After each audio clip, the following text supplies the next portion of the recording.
মা, আজকে আমার জন্য কি করছো?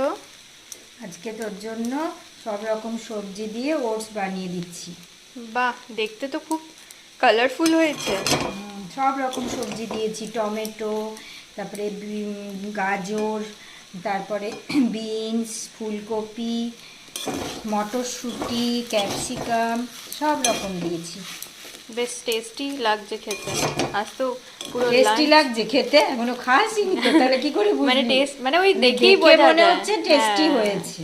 তবে আজকে তো কি বলতো, জমেই যাবে এটাতে পুরো। যদি পেঁয়াজ দেওয়া হতো তাহলে আরো ভালো হতো, কিন্তু ঠিক আছে, আজকে তো অন্যদিন। মঙ্গলবার, হ্যাঁ, সেই অন্যদিন জন্য পেঁয়াজ দিও। পেঁয়াজ দিলাম না। অন্যদিন যখন আবার করব তখন পেঁয়াজ দিয়ে দেবো। দেখবি এটা কিন্তু খুব হেলদি খাবার, খুব ভালো লাগবে খেতে। দারুণ লাগছে দেখতে। হুম, না খেয়েই বলে দিচ্ছিস দারুণ লাগছে। না, সিরিয়াসলি দেখতে খুব কালারফুল লাগছে। হুম, খেতে তো আরো টেস্টি হবে তোমার হাতে। খুব ভালো রে, ওটস জিনিসটা খুব ভালো।